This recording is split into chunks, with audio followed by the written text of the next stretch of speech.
Hello everyone, welcome to Behind the Scenes Self-Help Voices. I'm your host, Irong. As we enter April, we are celebrating National Volunteer Month. This month, we'll bring you some stories of volunteers. So our guest today is Johanna. She lives in Phoenix, Arizona now, and she has been in the tech industry for a long time, and now is giving the technology class to our members. And we are now talking online. Welcome, Johanna. Hello, thank you for having me. Would you like to introduce yourself and tell us about what you teach at the Virtual Senior Center? My name is Johanna Kolb. I am a wife and a mom of three. I was in the technology industry. I worked for a software company for about 10 years before I stopped to have my family. And now I'm kind of getting my feet wet again back into the industry. I'm currently teaching the technology classes, anything and everywhere from scams and fraud to telephones and basic computer use apps and anything that we feel like your members would benefit from. Sounds good. So thank you so much for your brief introduction. I also heard from Carmela that you've been with the VSC since last September. Now it's almost half a year. So what first brought you to the VSC and why did you decide to give the technology class? So I started working for a company called Senior Savvy, and through the partnership with Senior Savvy and VSC, that's how I was introduced. We have a partnership to do 3 classes a month online for your members, and so that's how I was brought in and why I'm here. I also heard from some of our volunteers and facilitators. They may know us through their organization or the field that they are interested in. So I believe this is kind of connections. Explaining the new technology to the older adults might take some time. What's your class all about and how did you decide on topics? So working for the Smarter Service, we have a huge catalog of different topics and or classes that we can choose from. As the tech concierge, which is my title at the Smarter Service, we are able to align those classes that we choose with the members' needs. Basically, we just want to make sure that what we're teaching aligns with what they want to learn. I don't want to teach something from left field if they're like, wow, that has nothing to do with us. So we pick and choose from that. And then I'm always open to suggestions. Getting feedback from members is really important because that way we know for sure we're teaching what it is they want to learn. I guess most topics are based on the members' request and interest, right? Yes. There's some topics that really need to be discussed. I would say at least once a year, if not more often. I think specifically around scams and protecting yourself from scams and fraud. The scammers and the hackers prey on older adults. If we can teach members, anybody that's in our classes, to protect themselves and what to watch out for, that's really, really important. I feel like that almost comes before teaching new technology and things that are out there. Just keep them safe. Anything to keep people safe, I think, is the number one thing. I totally agree with you. When I was at home, I also told my grandma about the scams, don't believe anything, and it's very important to protect your money. I think Absolutely. I think that's very, very helpful to our members to have something to do else and use your free time to teach at the VSC. So considering the audience and the class content, so how do you usually prepare for your class? We have a catalog of different classes that we can choose from. I have been teaching for over a year and a half now, so I've been through a lot of the topics. Now, obviously, some things are updated and classes are added, but once I go through and I look at the different classes that are available and I align them on the schedule for the members, then I go through and I'm going to get the slide deck.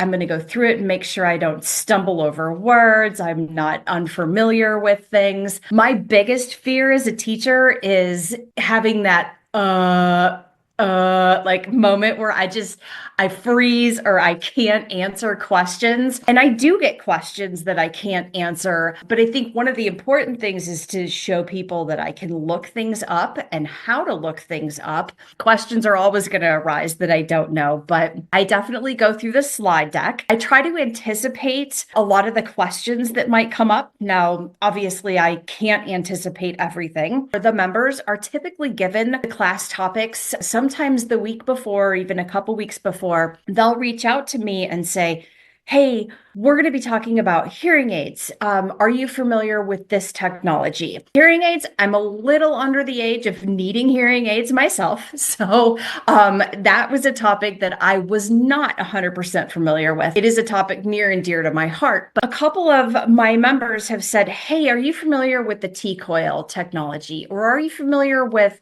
the new remote microphone technology?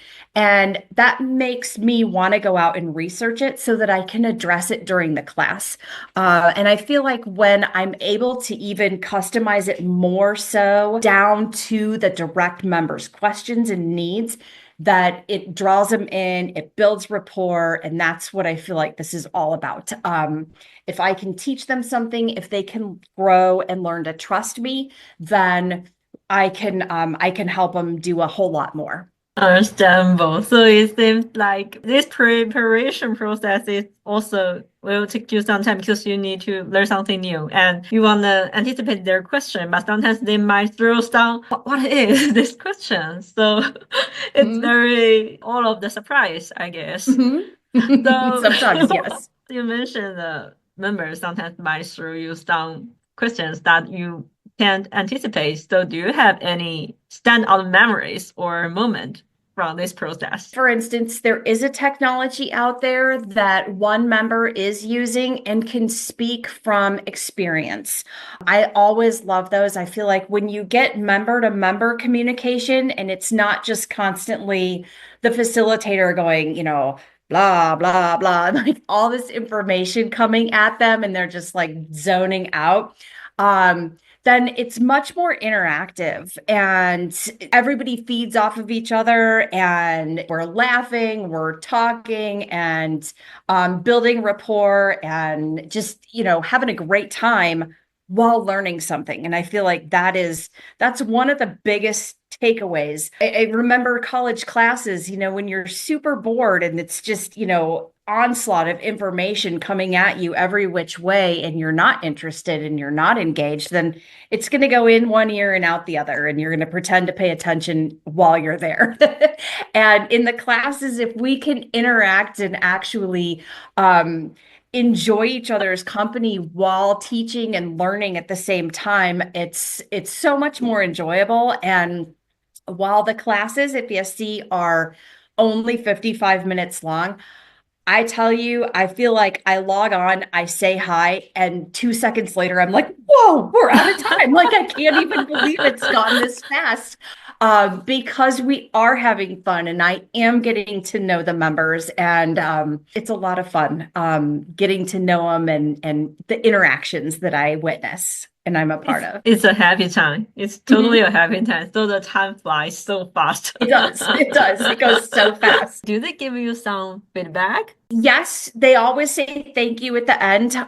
Now, there's nothing specific that says, hey, rate Johanna 5 out of 5 or anything.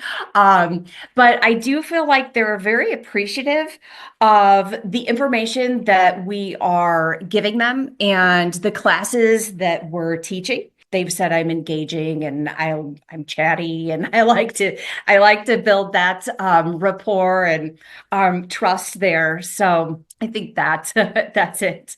Very nice to hear that. It's a pretty happy class and they are really engaging. Through what you just told me, like I can really feel like you really enjoy the whole process. And yeah, thank you so much for sharing your stories. Is there anything else you'd like to share about your time at the VSC? Thoroughly impressed with the community that you've built. And I don't say that lightly because I've taught a lot of in-person classes and I've taught a bunch of other remote classes or, classes via Zoom. And there are a lot of classes that, you're like, wow, okay, I think class is going to end now. It's one of those things you're like, wow, I'm not really sure how we're going to fill this time. Or people are there and they're staring at you, but nobody wants to say anything. It does not feel like that at all with these classes. I hop on and it's constantly like, oh gosh, how are you? What's been going on with you? How are you? Not just me, I'm just a once a week person, but you can tell all of these members have really built relationships